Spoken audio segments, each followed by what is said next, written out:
ஆடிக்கூழ்.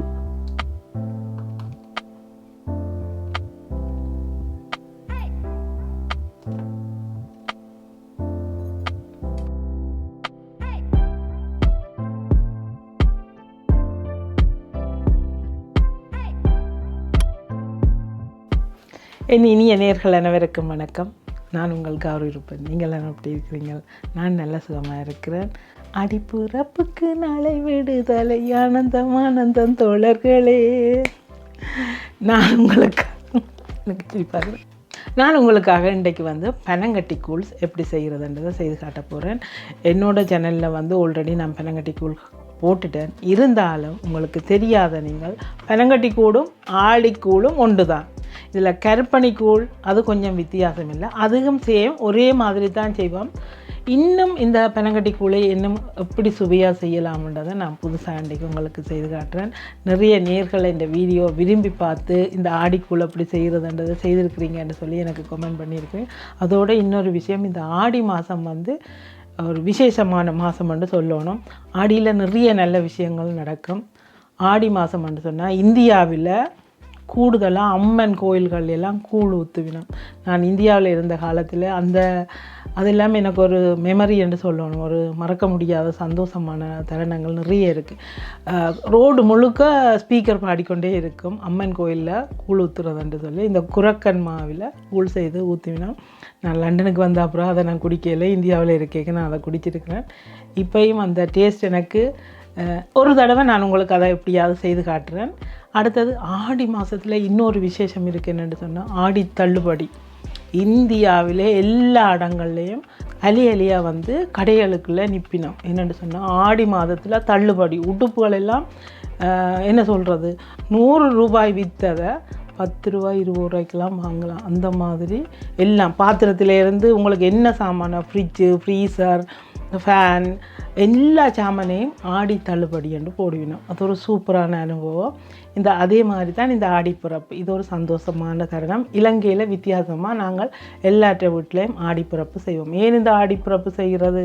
இறந்தவர்களுக்கு ஞாபகார்த்தமாயும் பிதிர் செய்கிற கடனாயும் தான் இந்த ஆடிப்பிறப்பு. ஆனால் நிறைய பேர் செய்யாத நீங்கள் தெரிஞ்சு கொள்ளுங்கோ, செய்யுங்கோ.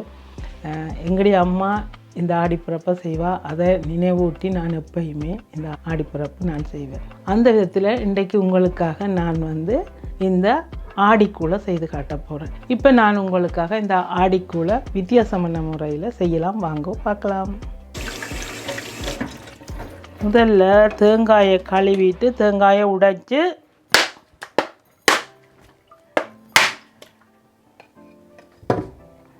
இதில் ஆடிக்கூழுக்கு ஆஹா கொஞ்சம் பரவாயில்லை, இதெல்லாம் சாப்பிட்டு பார்க்கணும். நல்லா இல்லை.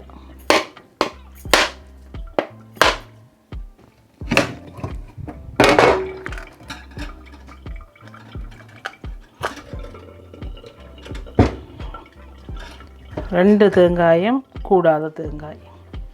இப்போ என்ன செய்யலாமண்டா, என்ன செய்யணுன்னு எனக்கு தெரியலை. இது நான் கூழுக்காக சின்ன சின்ன துண்டுகளாக கட் பண்ணி போடுறதுக்காண்டி தான் இது 2 தேங்காய் வேண்டி நான் 2 தேங்காயும் கூடாத தேங்காய். இப்போ இதுக்கு பதிலாக இனி என்ன செய்யலாம், கடையில் போய் தேங்காய் பண்ணுறதுக்கு எனக்கு டைம் இல்லை. நான் ஃப்ரீசரில் போட்டு வச்சுருக்கிற, அவசரத்துக்கு எடுக்கக்கூடிய மாதிரி வச்சுருக்கிற தேங்காயை உடைச்சி போட்டு வச்சுக்கேன். அதை எடுக்கலாம். இது தேங்காய். நல்ல தேங்காய் கிடைக்க நான் இப்படி கட் பண்ணிவிட்டு சின்ன சின்ன துண்டாக்கிட்டு ஃப்ரீசரில் போட்டு வச்சுடுவேன். இப்போ இது கொஞ்சம் நேரத்தில் இந்த ஐஸ் இலகிடும். அப்போ நாங்கள் துண்டுகளாக கட் பண்ணலாம். இது பனங்கிழங்கு. இதையும் நான் ஃப்ரீசரில் போட்டு வச்சுருக்கிறேன். நிறைய பனங்கிழங்கு கிடைக்கல, வாங்கி அவிச்சு போட்டு ஃப்ரீசரில் போட்டு வச்சுக்கேன். இது கூழுக்குள்ளே சேர்க்கும்போது அதையும் தேங்காய் மாதிரியே சின்ன சின்ன துண்டுகளாக கட் பண்ணி போட்டு இதையும் போட போகிறேன். இது பொங்கலுக்கு பாவிக்கிற அரிசி, சிவப்பரிசி, சிவப்பு பச்சை அரிசி.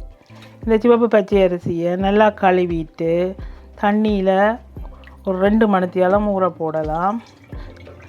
கொஞ்சம் 2 மணி நேரத்துக்கு கூட ஊற போட்டாலும் பரவாயில்லை. இதை வந்து இப்போ வடிய வைக்கிறேன். தண்ணி இல்லாமல் வடிய வைக்கணும். ஏன்னு சொன்னால் பவுடர் ஆக்க போகிறேன். உடனே அரைக்கணுமன்றதுக்காக இப்போ வடிய வச்ச அரிசியை வந்து இந்த டவலில் போடுறேன். அதாவது நல்ல ஒரு க்ளீனான துணியில் போட்டுட்டு கொஞ்சம் நேரம் வெயிலுக்கு வச்சோம்னு சொன்னால் இந்த தண்ணி எல்லாத்தையும் துவாய் இழுத்துடும்.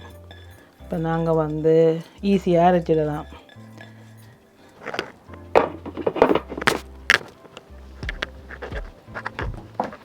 இப்போ நான் இந்த மினி மில்லில் உளுந்து அரைக்க போகிறேன். உளுந்து கொஞ்சம் எடுத்து இது வந்து நான் நினைக்கிறேன் ஒரு 2 கப் உளுந்து இருக்கும். இது அளவில்லை, மிச்ச உளுந்து எங்களுக்கு தேவை. அதாவது இந்த முழு உளுத்தம்மாவை நான் பாவிக்க போகிறதில்ல, கொஞ்சம் உளுத்தம்மா தான் எடுக்க போகிறேன். நல்ல உளுந்த அரிசியை எப்படி கழுவினோ அதே மாதிரி உளுந்தையும் கழுவணும். உளுந்துலையும் நிறைய தூசு மண் எல்லாம் இருக்குது. உளுந்த கழுவி லைட்டாக வெயிலில் காய போட்டுட்டு வறுக்கணும். நல்லா காயணும் வண்டி இல்லை, கொஞ்சம் ஒரு ஈரழிப்பு தன்மை இருந்தாலும் பரவாயில்லை. நான் ஒரு அரை நாள் முழுக்க காய வச்சுட்டு இப்போ அதை வறுத்துட்டு ஆற வச்சுட்டு உளுத்தம்மாவுக்கு அடிக்க போகிறேன்.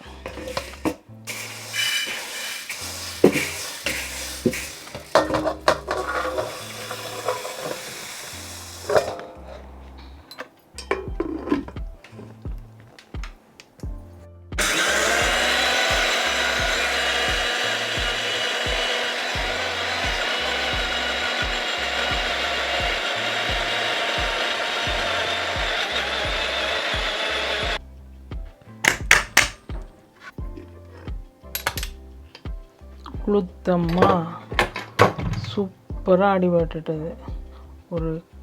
ஒரு கட்டையும் இருக்காது. ஓகே,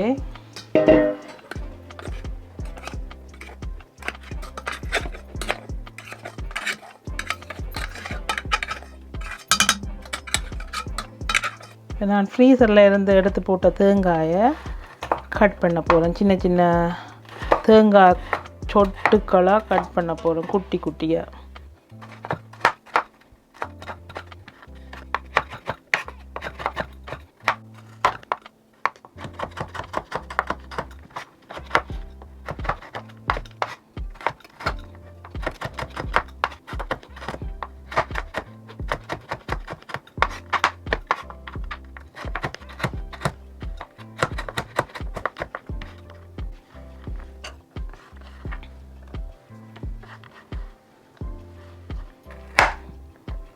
இது பனங்கிழங்கு. பனங்கிழங்கு உங்களுக்கு கிடைக்காட்டிக்கும் பரவாயில்லை. இலங்கையில் இருக்கிற ஆக்களுக்கு இப்போ பனங்கிழங்கு சீசன். ஆடி பனங்கிழங்கு இப்போ எடுக்கலாம். இல்லாத நீங்கள் பரவாயில்லை. உங்களுக்கு அடுத்த தடவை இப்படி பனங்கிழங்கு கிடைக்கும்போது கொஞ்சம் பனங்கிழங்கு எடுத்து ஃப்ரீசரில் போட்டு வச்சுக்கொள்ளுங்க. இது நான் சொல்கிறது வெளிநாட்டில் இருக்கிற ஆக்களுக்கு, அவைக்கு தான் நான் இந்த பனங்கிழங்கை பற்றி சொல்கிறேன். இப்படி போட்டு வச்சிங்களேன்னு சொன்னால் இந்த கஜ்ஜி போடுவோமே அதுக்கு பதிலாக இது போடலாம்.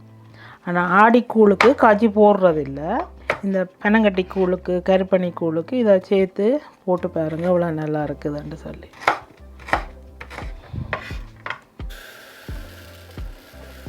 இதில் கொஞ்சம் பயறு எடுத்து வறுத்து வச்சுக்கொள்ளுவோம். நான் எடுக்கிற பயறு முழுவதும் பாவிக்க போகிறதில்லை. கழுவிட்டு தூசு அழுக்கு போகணும்.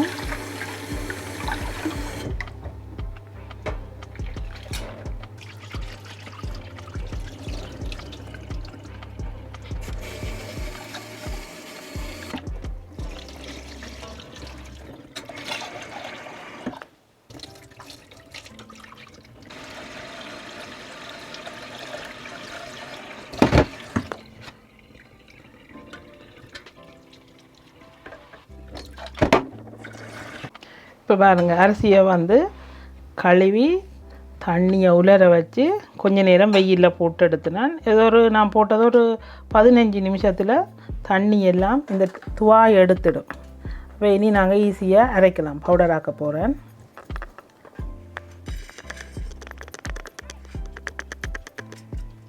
ரெண்டு கப் சிவப்பரிசி எடுத்து ஊற போட்டேன். நான் இதை பவுடர் ஆக்குறேன்.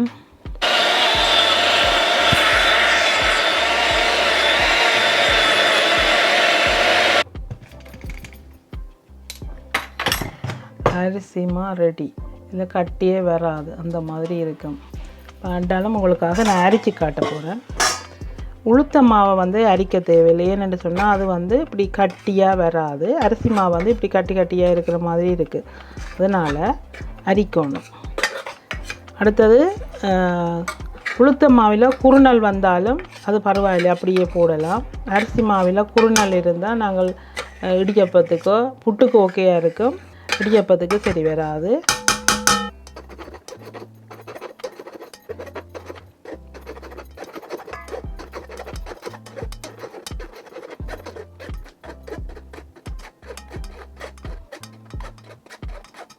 மா அரிக்கேக்கில் கையை வச்சு அரிக்காதீங்க. உங்களோட நிகம் எல்லாத்தையும் இந்த அரிதட்டு வந்து தேய்ச்சி விட்டுரும். இப்போ நீங்கள் இப்படி கரண்டியால் தட்டி அரிச்சிங்களாலே போதும். இப்போ பாருங்கள், இந்த இதில் வந்து குருணி எதுவுமே வரையில்லை, அரிசி ஃபுல்லாகவே அடிபட்டுட்டுது. இப்போ நான் பயறு வந்து கழுவிட்டு வெயிலில் உலர வச்சு நான் இப்போ அந்த பயறு எடுத்து வறுக்கிறேன்.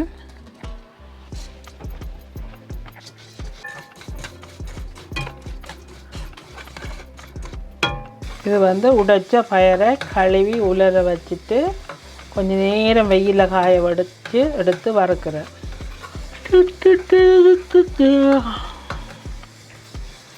மங்டால்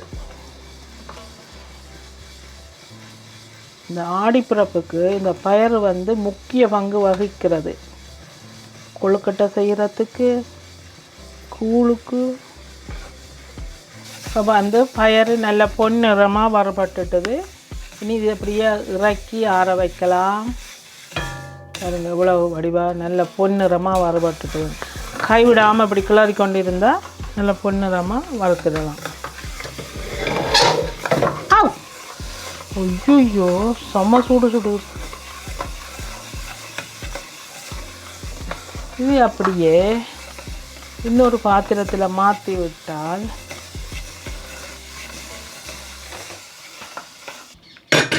இது பனங்கட்டி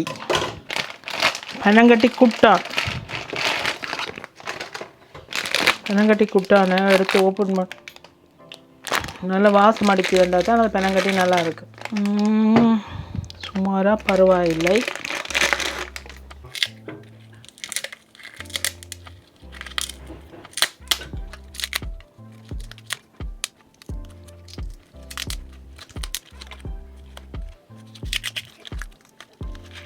இது வந்து 100 கிராம்.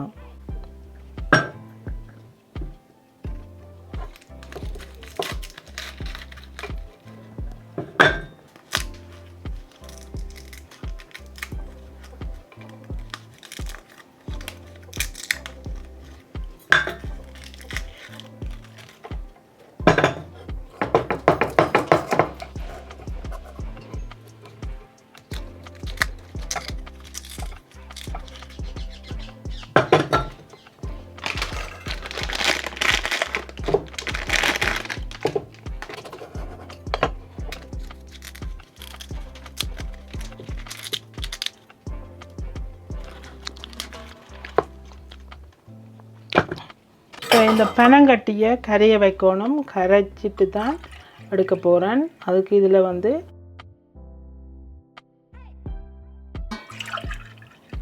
2 ஒரு 3 கப் தண்ணி விட்டு கரைக்கிறேன். ஏனண்டா இதில் வந்து கண்டிப்பாக இந்த ஓலி எல்லாம் இருக்கும். எதுக்கும் உள்ளுக்குள்ளே நாங்கள் பார்க்கணும், மண் கஞ்சல் இருக்குமோண்டு. அப்போ கரைச்சிட்டு தான் விடணும். இங்கே பாருங்கள், ஓலி எல்லாம் இருக்குது. இப்போ கண்டிப்பாக பனங்கட்டி குட்டான கரைக்கணும். இந்த சூடு இருந்துச்சுன்னு சொன்னால் டக்குன்னு ஈஸியாக கரைஞ்சிட்டு நெருப்பை கூட்டி விடாமல் குறைச்சி வச்சுக்கொள்வோம். நான் ஒரு பேன் எடுத்து கொஞ்சம் நெய் எடுக்கிறேன் ஒரு சின்ன ஒரு பாத்திரத்தில். உங்களுக்கு விருப்பம்னு சொன்னால் தான் இதை செய்யணும். இல்லைண்டா நீங்கள் நோமலாயே அந்த தேங்காயையும் பனங்கிழங்கையும் போட்டுக்கொள்ளலாம். இதுக்குள்ள எடுத்து வச்சுருந்த தேங்காய்,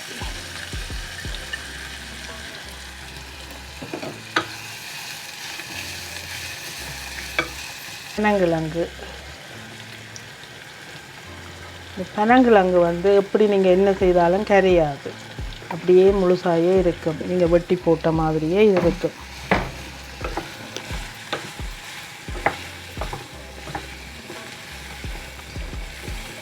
கொஞ்சமாக நெய் விட்டு பொரிக்கையில் நான் வறுத்தெடுக்கிறேன், கொஞ்சமாக வறுத்தெடுக்கிறேன்.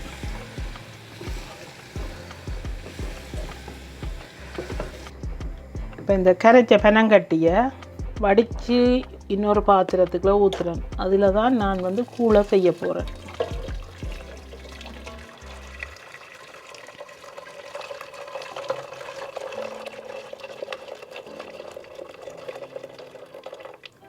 ஓகே, நல்ல பனங்கட்டி, கொஞ்சம் மண் இருக்குது இதில். வந்து பனங்கட்டியை கரைச்சி ஊற்றி இருக்கிறேன். இப்போ அந்த பனங்கட்டி கரைச்சி ஊற்றினதை கொதிக்க வைக்கிறேன்.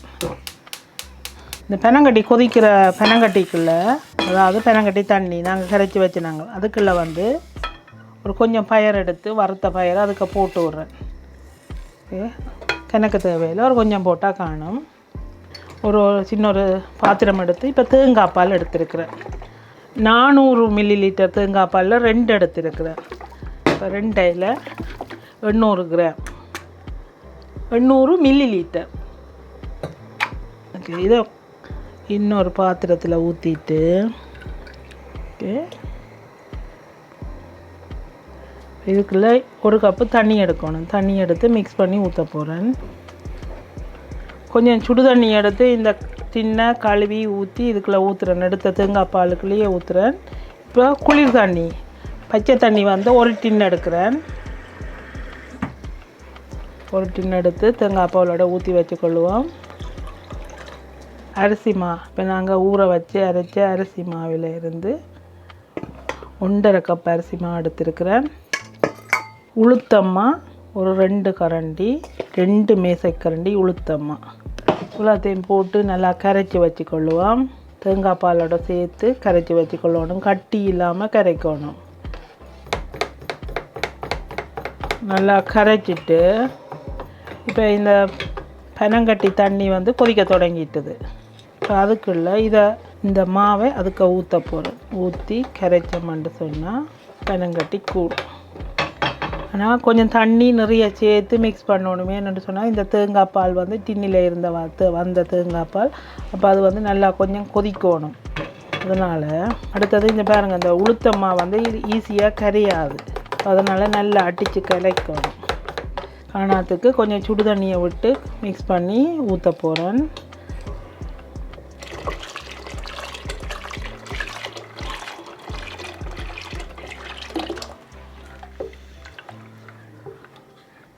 பார்க்க தண்ணியாக இருக்கிற மாதிரி இருக்கும். டக்கண்டு கொதித்த உடனே மா வந்து குளு குளாண்டு வந்துடும். இப்போ பிறகு ஆக திக்காயும் இறக்கி வைக்கக்கூடாது. திக்காக இறக்கி வைக்க கொஞ்சம் நேரத்தில் நல்ல புக்கியாக வந்துடும். ஓரளவு தண்ணியாக இருக்கணும்.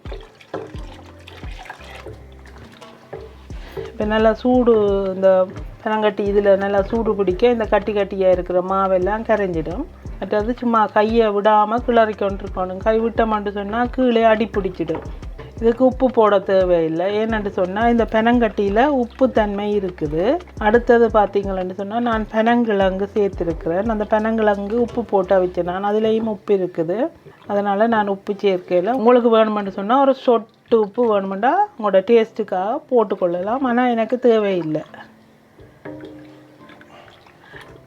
இப்போ நாங்கள் நெய்யில் வறுத்து வச்சுருந்த தேங்காய் பனங்கிழங்கு 2யும் இதுக்குள்ளே சேர்க்கிறேன். நீங்கள் வேணுமென்று சொன்னால் மாவை எடுத்து கொஞ்சம் தண்ணி விட்டு சின்ன சின்ன உருண்டையாக உருட்டிட்டு அதை கூட சேர்த்துக்கொள்ளலாம். நான் என்னோடய பழைய வீடியோக்குள்ளே அந்த மாதிரி சேர்த்துருக்குறேன். ஆனால் அது வந்து என் வீட்டில் இருக்கிறவங்களுக்கு பிடிக்கலையா, மா வந்து கட்டி கட்டியாக இருக்கிறது. அதனால் நான் மா போடையில்லை. நீங்கள் வேணுமென்று சொன்னால், உங்களுக்கு விருப்பம்னு சொன்னால் போட்டுக்கொள்ளுங்க. இப்போ பாருங்கள், இந்த கூழ் வந்து திக்காக வருது. இப்போ திக்காக வர நேரம் ஆக திக்காயிட்டு இருந்தால் கொஞ்சம் தண்ணி சேர்த்து தான் நீங்கள் இறக்கி வைக்கணும். தண்ணி சேர்க்கலாம், இல்லையாண்டா உங்களுக்கு விருப்பம்னு சொன்னால் இன்னும் கொஞ்சம் தேங்காய் பால் விட்டுக்கொள்ளலாம்.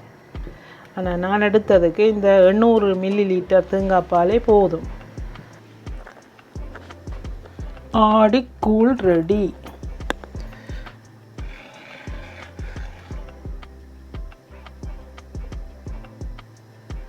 இப்போ வந்து கொஞ்சம் தண்ணியாக இருக்கிற மாதிரி இருக்குது. ஆனால் இன்னும் ஒரு 5-10 நிமிஷத்தில் நல்லா இறுகிடும். இதுவே கொஞ்சம் திக்காக இருக்கிற மாதிரி தான் இருக்குது. அப்படி திக்காக இருந்ததுன்னு சொன்னால் திரும்பவும் அடுப்பில் வச்சு கொஞ்சம் தண்ணி விட்டிங்களான்னு சொன்னால் குடிக்கும்போது சரியாக இருக்கும். உங்களுக்கு எது பிடிக்கும்? திக்காக இருக்கிறது பிடிக்குமா, தின்னாக இருக்கிறது பிடிக்குமா?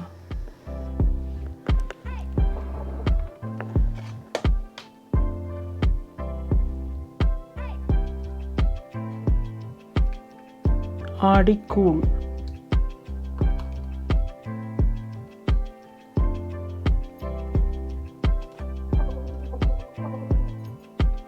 இன்றைக்கு வந்து ஆடிக்கூழ் செய்திருக்கிறேன். இந்த ஆடிக்கூழ் செய்ய தெரியாத நீங்கள் செய்து பாருங்க. இன்றைக்கு வந்து இந்த சிறப்பான ஆடிக்கூழை நான் மட்டும் இல்லை, நான் இது எங்கே கொண்டு போக போகிறேன்ட்டா என்னோட டெய்லரிங் கிளாஸுக்கு எடுத்துகிட்டு போக போகிறேன். இப்போ நேரம் வந்து 6 மணி ஆகுது. நான் எடுத்துகிட்டு போக போகிறேன். அவர்களுக்காகவும் தான் இந்த ஆடிக்கூழை இன்றைக்கு உங்களோட சேர்ந்து செய்திருக்கிறேன். நன்றி, வணக்கம். இந்த வீடியோ பார்த்து லைக் பண்ணி, ஷேர் பண்ணி, சப்ஸ்கிரைப் செய்யுங்க. நன்றி, வணக்கம், பாய் பாய்.